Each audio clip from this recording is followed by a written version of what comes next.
तो हाँ जी बच्चों, कैसे आप सब लोग? आ गए हम फिर से एक और वीडियो के साथ। इस वीडियो में हम जो अगली यूनिट को डिस्कस करने वाले हैं जिसका नाम है फैक्टराइजेशन। तो इससे पहले वाले वीडियो में हमने जो डायरेक्ट एंड इनवर्स प्रोपोर्शन के जो एक्सरसाइज 11.2 था उसको डिस्कस किया था, और उसी के साथ ही हमारा जो यूनिट था that is direct and inverse proportion वो भी खत्म हो गया था। तो आज जो हम इस नए वाले यूनिट को डिस्कस करने वाले दैट इज फैक्टराइजेशन। तो सबसे पहले अगर मैं आपके सामने एक नेचुरल नंबर लिखता हूँ, जैसे हमारे पास 8 है, तो 8 को जो है मुझे in terms of other natural number की फॉर्म में लिखना है मैंने। जैसे दूसरे नेचुरल नंबर हो गया 1 2 3 4, इसके अलावा जो भी नेचुरल नंबर है, तो मुझे जो है as a product of those natural number मुझे इस नंबर को एक्सप्रेस करना है। तो इसको मैं कैसे कैसे एक्सप्रेस कर सकता हूँ? एक तो 1 मल्टीपल बाय 8 किसके बराबर होगा? 8 के बराबर। अच्छा, दूसरा है 2 मल्टीपल बाय 2 मल्टीपल बाय 2, इसको इस तरीके से भी मैं एक्सप्रेस कर सकता हूं, या फिर 2 मल्टीपल बाय 4। ठीक है, तो ये जो है इसको जो है 8 को मैं in term of 1 multiple bye 8 भी लिख सकता हूँ, 2 मल्टीपल बाय 2 मल्टीपल बाय 2 भी लिख सकता हूँ, या फिर 2 मल्टीपल बाय 4। तो बाकी हम मेरे पास ऐसे कोई नंबर नेचुरल नंबर है नहीं जिनको मैं लिख सकता हूँ, जिनको मैं प्रोडक्ट करके 8 को लिख सकता हूं। तो अगर यहां पर जो 8 है, तो 8 के जो ये जो नंबर है 1 है, अच्छा 2 है, 4 है, और जो 8 है इसके क्या है? फैक्टर्स हैं। जो 8 के जो फैक्टर्स है 1 2 4 और 8 है, मतलब 8 को जो है 1 से भी डिवाइड होगा, 8 को जो है 2 से भी डिवाइड होगा, 4 से भी होगा और 8 से भी होगा। इसी तरीके से आपने जो है प्रीवियस क्लासेस में पढ़ा होगा कि हम जो है कैसे फैक्टर्स फाइंड आउट करते हैं किसी नेचुरल नंबर का। तो हमें जो है इस यूनिट पे जो है नेचुरल नंबर तो नहीं डिस्कस करना है, बल्कि हमें जो है अलजेब्रिक एक्सप्रेशन है उनके फैक्टर्स को फाइंड आउट करना है। तो सबसे पहले मैं एक अलजेब्रिक एक्सप्रेशन आपके सामने लिखता हूं, दैट इज जो भी है, सपोज 8xy लिखता हूं मैं, या फिर 8xy। ये एक मेरे पास अलजेब्रिक एक्सप्रेशन है। तो मुझे जो है इस अलजेब्रिक एक्सप्रेशन के फैक्टर्स लिखने हैं, मतलब मैंने किन चीजों को मल्टीपल करा है तो मेरे पास 8xy आया है। तो सबसे पहले तो जो 8 है उसको मैं लिख सकता हूं 2 मल्टीपल बाय 4 मल्टीपल बाय, नहीं 8 तो सबसे पहले 8 को हम ऐसे रखेंगे। बाकी जो है सबसे पहले जो हमारे पास वेरिएबल है 8 है, इसको मैं मल्टीपल करूंगा x से, मल्टीपल करूंगा y के साथ। ठीक है, तो 8 multiple bye x multiple bye y is 8xy। अब 8 को फिर से मैं ब्रेक डाउन कर सकता हूं 2 multiple bye 2 multiple bye 2 multiple bye x multiple bye y। तो जो 8x है हमारे पास एक अलजेब्रिक एक्सप्रेशन है, उसके जो फैक्टर्स है वो क्या है? एक तो 2 है, 2 x और y। ये जो यहां पर मेरे पास नंबर्स हैं ये इसके फैक्टर्स है, किसके? 8xy के फैक्टर्स है। तो इस तरीके से हम जो है किसी भी अलजेब्रिक एक्सप्रेशन के फैक्टर्स लिख सकते। और भी मैं थोड़ा 2-4 एग्जांपल दे देता हूं आपके सामने। जैसे मेरे पास है 3xy z, ये मेरे पास एक अलजेब्रिक एक्सप्रेशन है, और किसमें जो है कितने वेरिएबल्स हैं? 3 वेरिएबल्स है, x है, y है और z है। तो इसके जो है मुझे क्या लिखने हैं? फैक्टर्स लिखने हैं। तो आप सबसे पहले क्या है 3 multiple bye x multiple bye y multiple bye z। तो जो इसके फैक्टर्स है 3xy के जो फैक्टर्स है वो क्या है? फैक्टर्स ऑफ 3xy और एक तो 3 है, दूसरा x है, तीसरा y है और z है। इन्हीं 3-4 चीजों को जब मैं आपस में मल्टीपल करता हूं तो मेरे पास ये वाली अलजेब्रिक एक्सप्रेशन आती है। 2-4 एग्जांपल मैं और देता हूं। अभी तक तो यहां पर मेरे पास जो भी मैं अलजेब्रिक एक्सप्रेशन लिख रहा था वहां पर कांस्टेंट टर्म नहीं आ रही थी। अब मैं जो है क्या लेता हूं? कांस्टेंट टर्म भी लेता हूं, दैट इज 4xy प्लस 2। ये जो है मेरे पास एक अलजेब्रिक एक्सप्रेशन है। इसमें 2 टर्म्स है, एक वेरिएबल टर्म है और दूसरी क्या है? कांस्टेंट टर्म है। तो इसके मेरे को क्या करना है? इसके फैक्टर्स लिखने हैं। तो इसके फैक्टर्स कैसे लिख सकता हूं मैं? 2 है तो 2 को मैं एज अ प्राइम नंबर कैसे लिख सकता हूं? मतलब मल्टीपल ऑफ प्राइम नंबर्स।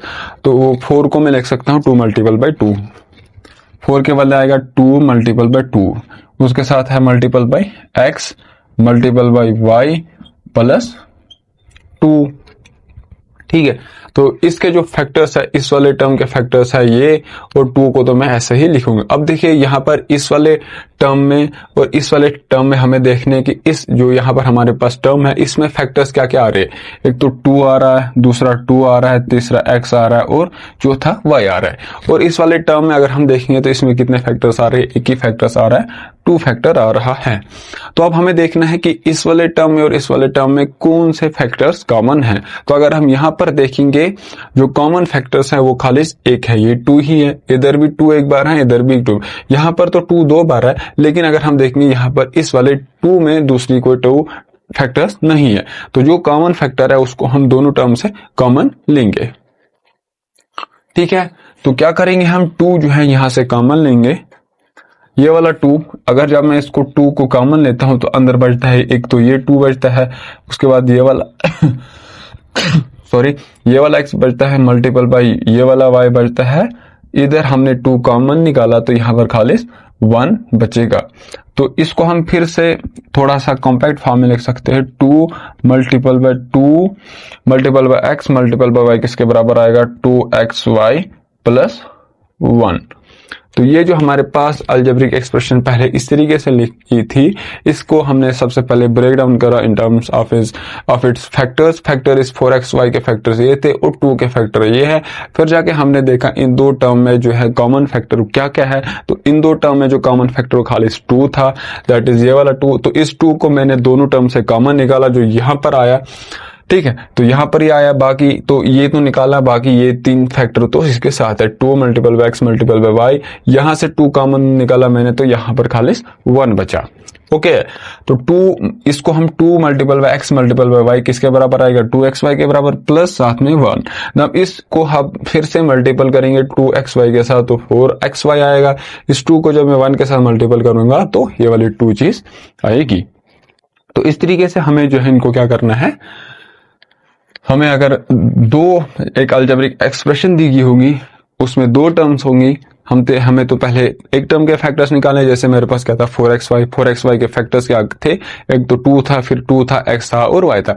और जो दूसरी टर्म मेरे पास थी कांस्टेंट टर्म थी, उसका जो वैल्यू था वो 2 था। तो 2 के फैक्टर तो 1 और 2 ही है। ठीक है, 1 और 2 था, उसके 2 के फैक्टर। फिर मैंने देखना है कि आपने देखना है अगर आप में क्वेश्चन आया कि उन 2 टर्म में कॉमन फैक्टर क्या है, तो उस कॉमन फैक्टर को हमने कॉमन निकाला। तो कॉमन फैक्टर दोनों टर्म में क्या था, 2 था। तो 2 को हमने बाहर निकाला। 2 को जब हम बाहर निकाला तो फिर बाकी जो 4xy में जो फैक्टर्स बचते थे उनको हमने लिखा, और जो 2 में जो फैक्टर बच रहे थे उनको हमने लिखा। तो इस तरीके से हम जो है कॉमन फैक्टर्स निकाल सकते हैं। जो भी अगर मेरे को, या फिर अलजेब्रिक एक्सप्रेशन के फैक्टर्स जिसमें 2 टर्म्स होंगे उसके फैक्टर्स कैसे लिखने, फिर हमें उनको कॉमन निकालना, ये इस तरीके के क्वेश्चन जो हमें इस यूनिट में डिस्कस करने हैं। ठीक है, जो आपका यूनिट है फैक्टराइजेशन। अच्छा, अगर हमें जैसे एग्जांपल एक देता हूं मैं, एग्जांपल है हमारे पास फैक्टराइज करना है हमने। Factorize 12a square b plus 15 12a square b plus 15 ab square. हमें जो है इनको फैक्टराइज करना, मतलब कम से कम कॉम्पैक्ट फॉर्म में लिखना है। कॉमन भी अगर हमें कुछ आएगा तो कॉमन भी हम लिख सकते हैं। सबसे पहले तो हम इस वाली ये क्या है अलजेब्रिक एक्सप्रेशन है ना, इसमें जो वेरिएबल है एक तो a और क्या है b है। यहाँ पर a और b 2 ही वेरिएबल है इसमें। तो आप क्या करेंगे, सबसे पहले इस वाले टर्म के मैं क्या निकालता हूँ, फैक्टर्स निकालता हूँ, फिर इस वाले टर्म के मैं फैक्टर निकालता हूँ। तो 12 के जो फैक्टर्स है, 12a स्क्वायर b के फैक्टर अगर मैं देखूंगा, एक तो है 3 multiple by 4 multiple by a multiple by a multiple by b। यहाँ अगर और हमें जो है इसको लिखना होगा, यहाँ 3, इस 4 को मैं लिख सकता हूँ 2 multiple by 2 multiple by a square के बदले जो a ये वाले 2 इधर ही आएंगे मल्टीपल बाई b। तो ये जो था 12a स्क्वायर b के फैक्टर्स 3, 2, 2a और b है। अब हम जो है इस वाले टर्म के फैक्टर्स फाइंड आउट करेंगे। 15ab स्क्वायर किसके बराबर आया, 15 को हम लिख सकते हैं in term of prime factors 3 multiple by 5, उसके साथ में है a multiple by b multiple by b। तो हमने जो है दोनों टर्म के फैक्टर, इसके फैक्टर्स ये है और इस वाले टर्म के फैक्टर्स ये है। अब हम क्या करेंगे, जो फैक्टर्स है उनको हम ऐड करेंगे। सबसे पहले जो 12a² b किसके बराबर है, इतने सारे के बराबर 3 multiple bye 2 multiple bye 2 multiple by a multiple by a multiple by b, ये आ गए इसके फैक्टर्स। अब हमें फिर बीच में किसका साइन है, प्लस का। फिर अब हमें इस वाले चीज के फैक्टर्स लिखने, इस वाले टर्म के फैक्टर्स लिखने, जो है 3 multiple bye 5 multiple by a multiple by b multiple by b। अब हमें देखना है कि क्या कौन कौन से फैक्टर्स कॉमन आ रहे हैं। देखिए यहाँ से 3 है, इस वाले टर्म में क्या है, एक तो 3 कॉमन है, यहाँ से भी 3 आ रहा है, एक तो कॉमन फैक्टर क्या है, 3 है। इसके साथ 2 यहाँ पर है, लेकिन इधर 2 नहीं है, ये वाला 2 है नहीं। अच्छा, अगर a यहाँ पर एक बार है तो यहाँ पर भी एक बार a है, तो दूसरा जो कॉमन फैक्टर a है। यहाँ पर तो दूसरा a है, लेकिन यहाँ पर देखिए, अब आप बोलोगे सर यहाँ पर a है तो यहाँ पर a दूसरा है, ये तो नहीं आएगा ना, क्योंकि एक a तो इसके साथ आ गया जो कॉमन था। एक यहाँ पर एक a, जो a है वो 2 बार है, यहाँ पर a लेकिन एक ही बार है, तो एक बार a जो कॉमन आ रहा है, कॉमन क्या चीज आ रही है, एक बार a आ रही है ना, तो उसको हमने बाहर निकाल दिया, तो ये एक a तो बच गया यहाँ पर सॉरी। अगला जो है हमारे पास फैक्टर क्या है, b है, यहाँ पर b है, आगे अगर देखें b यहाँ पर भी आ रहे हैं, यहाँ पर 2 b आ रहे हैं, लेकिन जो कॉमन है वो एक भी आ रहा है ना। अगर यहाँ पर भी 2 b होते, यहाँ पर भी 2 b होते, जैसे इधर तो 2 b है, अगर इस वाले टर्म में भी 2 b होते तब हम जो है 2b को जो है वो कॉमन निकाल सकते थे, या फिर हम बोल सकते थे कि जो b और b है इसके कॉमन फैक्टर है। लेकिन यहाँ पर खाली एक ही b इसका जो फैक्टर है, इसमें भी b एक बार आ रहा है, इसमें 2 बार आ रहा है, तो मिनिमम जो है कितने बार b आ रहा है, एक बार आ रहा है, तो हम जो है b भी यहाँ से इसका एक कॉमन फैक्टर है। तो हम क्या करेंगे, 3a और b को हम जो है कॉमन निकालेंगे। 3 multiple by a multiple by b यहाँ से कॉमन आ गया, ठीक है, ये भी आ गया, ये वाला a भी आ गया, ये वाला भी आ गया। अब हमारे पास एक तो ये 2 बचता है मल्टीपल बाय 2 बचता है, कौन सा, ये 2 मल्टीपल बाय ये एक तो हमने कॉमन निकाला, एक बचा, और b तो हमने कॉमन फैक्टर, दोनों में से b एक बार कॉमन आ रहा था, तो इसका ब्रैकेट बंद। फिर बीच में किसका साइन, प्लस का साइन। अब यहाँ से 3 हमने कॉमन निकाला जो इधर है, 5 तो नहीं निकाला है तो 5 आएगा यहाँ पर, a को भी हमने बाहर निकाला है तो साथ में आएगा, एक b को हमने बाहर निकाला लेकिन एक b बचता है, तो ये आ गया इधर। तो इसको हम लिख सकते हैं 3 multiple by a multiple by b is equal to 3ab, ठीक है। ब्रैकेट जो स्क्वायर ब्रैकेट आ गया यहाँ पर, 2 multiple bye 2 multiple by a किसके, 2 2 ज़र 4, 4 मल्टीपल बाय इज 4a। फिर बीच में किसका साइन, प्लस का, 5 multiple by b is 5b। तो जो हमने हमारे पास जो अलजेब्रिक एक्सप्रेशन इस तरीके से थी, उसको हमने कॉम्पैक्ट फॉर्म में इस तरीके से लिख लिया है। अगर हम इसको फिर से मल्टीपल करेंगे तो ये वाली चीज दोबारा से हमारे पास आएगी। तो इस तरीके से हमने जो है इस जो अलजेब्रिक एक्सप्रेशन दी गई होंगी, अगर उसमें 2 टर्म 3 टर्म्स दी गई होंगी, तो उनको हमें फैक्टराइज कैसे करना है। सबसे पहले जो भी टर्म्स उस अलजेब्रिक एक्सप्रेशन में दी गई होंगी, उनको हमने क्या करना है, उसके जो हमने फैक्टर्स फाइंड आउट करने हैं। तो इस वाले टर्म के हमने फैक्टर्स ये फाइंड आउट करे जो इसके बराबर है, और इस वाले टर्म के फैक्टर हमने जो है इसके बराबर फाइंड आउट करे जो ये वाले फैक्टर्स हैं। फिर क्या करना है, हमने जो इसके फैक्टर्स निकाले उनको लिखा यहाँ पर, फिर बीच में प्लस का साइन ये आ गया और इसके फैक्टर्स हमने यहाँ लिखा। अब हमें क्या करना है, इन दोनों टर्म में जो कॉमन फैक्टर्स आ रहे थे, जो मिनिमम बार आ रहे थे, तो उनको हमने बाहर निकालना है। यहाँ पर 3 एक बार आ रहा है, इधर भी 3 एक बार आ रहा है, तो इसको हमने एक तो 3 इसका कॉमन फैक्टर इन दोनों टर्म में, फिर 2 यहाँ पर है लेकिन इधर 2 है नहीं। फिर हमें देखिए a ये तो 2 बार है, इधर एक बार है, तो जो हमें देखना है कि मिनिमम कितनी बार है, तो मिनिमम एक बार है, तो a भी कॉमन फैक्टर आ रहा है इनका।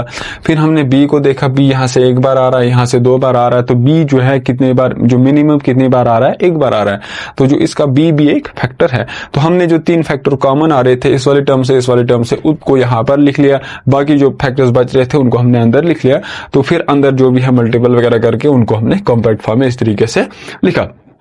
तो इस तरीके से हमें जो है अगर फैक्टर्स फाइंड आउट करने होंगे या फिर कॉमन फैक्टर्स फाइंड आउट करने होंगे, या फिर हमें जो अलजेब्रिक एक्सप्रेशन दिया गया होगा उसको अगर हमें फैक्टराइज करना होगा, तो इस तरीके से हम उसको फैक्टराइज कर सकते हैं। बाकी अगर इसके अलावा हम क्या कर सकते हैं, जैसे अगर रिग्रुपिंग, जो अगला आपको है कि फैक्टराइजेशन बाय रिग्रुपिंग टर्म्स, जो टर्म है उनको हमने रिग्रुप करना है। जैसे 2-3 टर्म लिखी होंगी जो पहले लिखी होंगी, जैसे एग्जांपल मैं आपको देता हूं।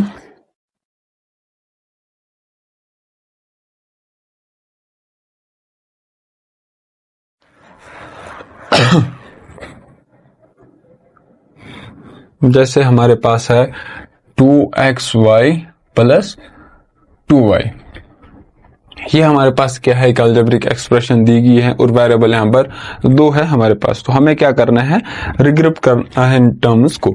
तो कैसे करेंगे, देखिए अगर इस वाली टर्म के हम फैक्टर देखेंगे 2xy के जो फैक्टर हैं तो 2 multiple bye x multiple bye y। अच्छा, इस 2y के अगर हम फैक्टर देखेंगे वो क्या है, 2 मल्टीपल बाय y।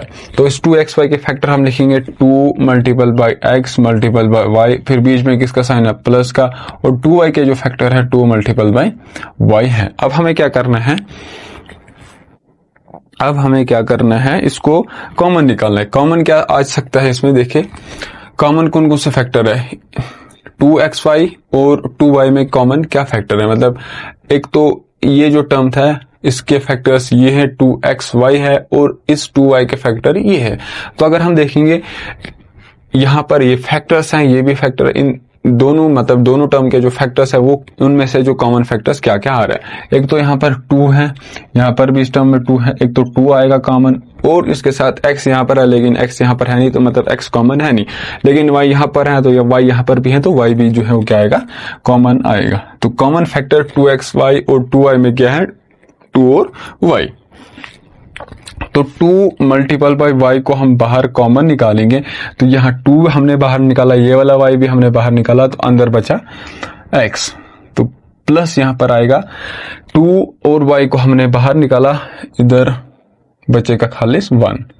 2xy को हम यहाँ पर एक और फैक्टर, इसका देखिए मैंने आपको स्टार्टिंग में बोला 1 को हम जो है यूजुअली फैक्टर नहीं लेते, जब भी हमें जरूरत पड़ेगी हम तभी उस 1 का इस्तेमाल करेंगे। तो यहाँ पर देखिए हमें 1 का जरूरत पड़ रही है तो 1 भी इसका एक फैक्टर होगा। 2 और y जो है कॉमन फैक्टर है इन इस वाले टर्म में और इस वाले टर्म में, वो हमने कॉमन निकाली, अंदर क्या बचा, एक ऊपर वाले टर्म में एक ही फैक्टर बचता है दैट इज x, तो हमने यहाँ पर लिखा, और नीचे वाले टर्म में एक ही फैक्टर बचता है दैट इज 1, तो उसको मैंने यहाँ पर लिखा। तो ये किसके बराबर आएगा, 2 multiple bye y is 2y और साथ में आएगा x प्लस 1। जो पहले हमारे पास अलजेब्रिक एक्सप्रेशन इस तरीके से थी उसको हमने कॉम्पैक्ट फॉर्म में इस तरीके से लिख दिया है।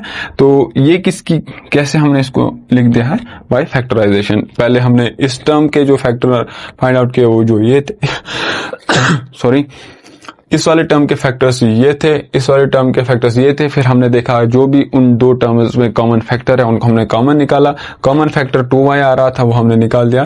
तो ये जो है इस जो पहले इस तरीके से दिख रहा था अब हमने इसको कॉम्पैक्ट फॉर्म में इस तरीके से शो कर दिया। तो इसी तरीके के जो है क्वेश्चंस आपके इस एक्सरसाइज में है। हमें कॉमन पहला वीडियो तो मुझे लग रहा है ज्यादा लंबा हो गया होगा, इस वीडियो को हम अब यहीं तक रखते हैं, लेकिन मैं थोड़ा सा आपको बता देता हूँ कि क्वेश्चन जो है आपको एक्सरसाइज में कैसे आ रहे हैं। आपको जो है दो टर्म्स दी होंगी जैसे 2xy 2x और 4, हमें जो है इन दो टर्म्स में इन दो अलजेब्रिक एक्सप्रेशन, ये एक अलजेब्रिक एक्सप्रेशन है, ये भी एक अलजेब्रिक एक्सप्रेशन, इसमें जो वेरिएबल वो अभी है नहीं कुछ, ठीक है, वेरिएबल यहाँ पर है नहीं, इसमें वेरिएबल x है, तो इसको भी हम अलजेब्रिक एक्सप्रेशन बोलेंगे, इसको भी हम अलजेब्रिक एक्सप्रेशन बोलेंगे। इस अलजेब्रिक एक्सप्रेशन में वेरिएबल टर्म नहीं है, इस वाले अलजेब्रिक एक्सप्रेशन में वेरिएबल टर्म है लेकिन कांस्टेंट टर्म नहीं है। ये एक अलजेब्रिक एक्सप्रेशन, ये भी अलजेब्रिक एक्सप्रेशन। हमें दो है क्या करना है, इन दो अलजेब्रिक एक्सप्रेशन में बताना है कि कॉमन फैक्टर क्या क्या है। तो दूसरा क्वेश्चन होगा हमारे पास हमें जैसे ये वाला था ऐसे हमने फैक्टराइज करना है अलजेब्रिक एक्सप्रेशन को। तो ये जो वीडियो है इसको हम यहीं तक रखते हैं, बाकी आप अपनी पढ़ाई को कंटिन्यू कीजिए। अगर आपको कहीं पर समझ नहीं आ रहा तो आप मुझे कमेंट सेक्शन में बता सकते हो। Thank you.